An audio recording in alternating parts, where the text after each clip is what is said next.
नमस्कार शेतकरी बंधूंनो. सध्या मी मोहिनी कृषी सेवा केंद्र नेवासा फाटा अहिल्यानगर येथे आलेलो आहे. या कृषी सेवा केंद्राचे संचालक माननीय श्री शिवाजी बर्डे पाटील हे सध्या माझ्यासोबत आहेत. गेल्या 30 वर्षापासून हे दुकान ते चालवत आहेत. 30 वर्षापासून सध्या नेवासा फाटा या परिसरामध्ये आल्याचं पीक भरपूर प्रमाणात वाढलेलं आहे. सध्या नेवासा परिसरामध्ये किती एकरामध्ये आलं आहे? 70 ते 80 एकरापर्यंत आलं आहे. सध्या हे पावसाळी वातावरण आहे. सध्या 1 महिन्यापासून पाऊस पडतोय, त्याच्यामुळं मूळकूज, कंदकूज अशा प्रकारचे बरेच रोग उद्भवत आहेत. आपण याच्यावर काय उपाय करताय? आल्या पीक आहे ना, आल्या पिकाला आहे ना सुरुवातीचे 140 दिवस जर जपलं ना तर तुमचं आद्रक 100% तुम्हाला जास्त उत्पन्न देतं.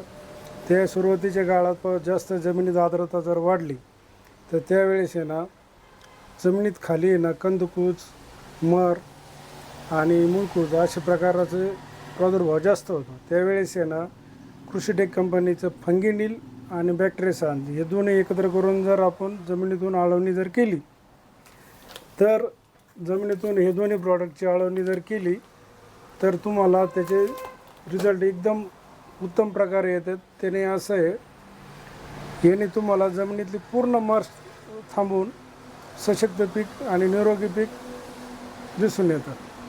आणि बॅक्टेरियासांमुळे हे ना जीवाणूजन्य जेवढी फंगस जमिनीत तयार होते त्याचं मुळापासून नायनाट ते करतात. आणि त्याच्यानंतर जर समजा तुम्हाला वाटलं बा आपल्या जमिनीत जर नेमेटोड जर वाटला तर नेमेटोडसाठी ना यांचं कृषीटेक कंपनीचं नेमेटोसान नावाचं प्रॉडक्ट आहे. आणि हे विशेष म्हणजे कुठल्याही प्रकारचे केमिकल विरहित मॉलिक्यूल आहे. त्यामुळे आहे ना याने 100% नेमेटोड हा थांबतो. त्यानंतर हे सोडल्यानंतर आम्ही 2 ते 3 दिवसांनी ट्रायकोडर्मा आणि सुडोमोनास एकदा सोडलं का तुम्हाला हा एक नेमेटोडच जमिनीत राहत नाही म्हणण्यापेक्षा तसं नेमेटोड टेक्निकली जात नाही, पण ते सुप्त अवस्थेत जातो जेणेकरून तुमचं पीक हे निरोगी होऊन जातं. आणि यानंतर जमिनीत जे आपले अपटेक न झालेले NPK मॉलिक्यूल आहे ते उचलायसाठी ना कृषीटेक कंपनीने कॉम्बिरिच नावाने EPN नावाचं मॉलिक्यूल मार्केटला आणलेलं आहे. त्याच्यातून जमिनीत साचवलेलं नत्र, स्फुरद आणि पालाश सगळं अपटेक काम करायचं काम हे कॉम्बिरिच नावाचं मॉलिक्यूल करतो.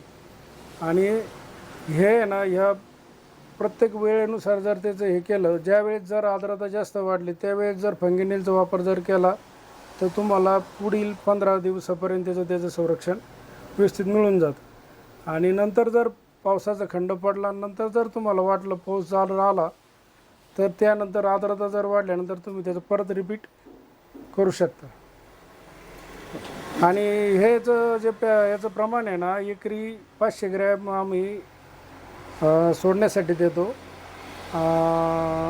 आणि 500 ग्रॅम बॅक्टेरियासान आणि 500 ग्रॅम फंगिनील. आणि नेमेटोडसाठी ना नेमेटोसान नावाचं हे फुलाच्या अर्कापासून तयार केलेलं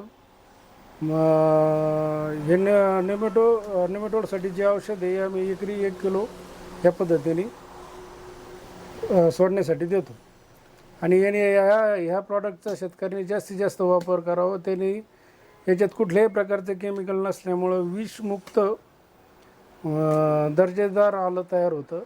आणि दुसरा महत्त्वाचा मुद्दा म्हणजे ना आल्यातलं जमिनीतली जी बुरशी ही केमिकलनी बऱ्याच अंशी कमी होत नाही. मी जवळजवळ 7 ते 8 वर्षापासून आल्या पिकात काम करतो आहे.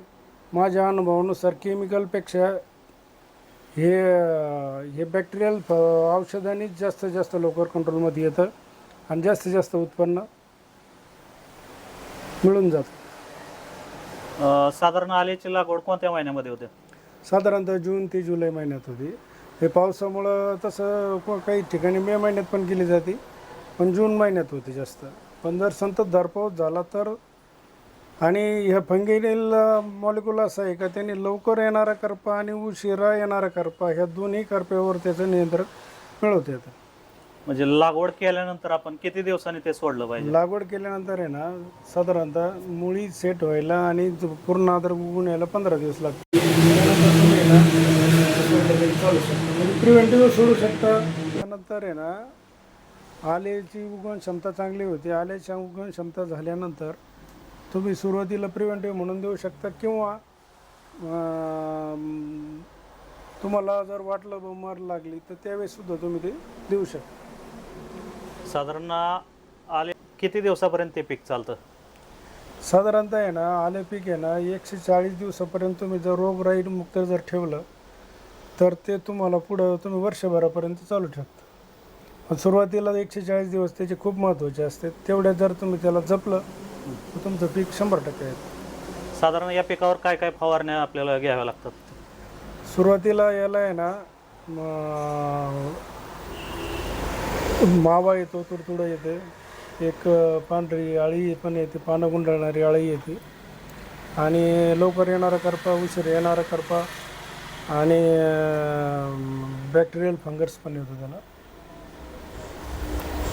समजा आता हे ज्या वेळेस तुमच्या एरियामध्ये आलं लावलं जातं त्यावेळेस ही बारीक पाऊस पडतो, त्याच्यामुळं औषध वगैरे धुवून जातं. त्यासाठी आपण काय करतो ते? नाही आम्ही काय करतो, प्रत्येक स्प्रेला आहे ना ते कृषीटेकचंच न्यूट्रास्प्रेड नावाचं औषध वापरतो. त्याने काय होतं, त्याने 4 प्रकारे काम करतं.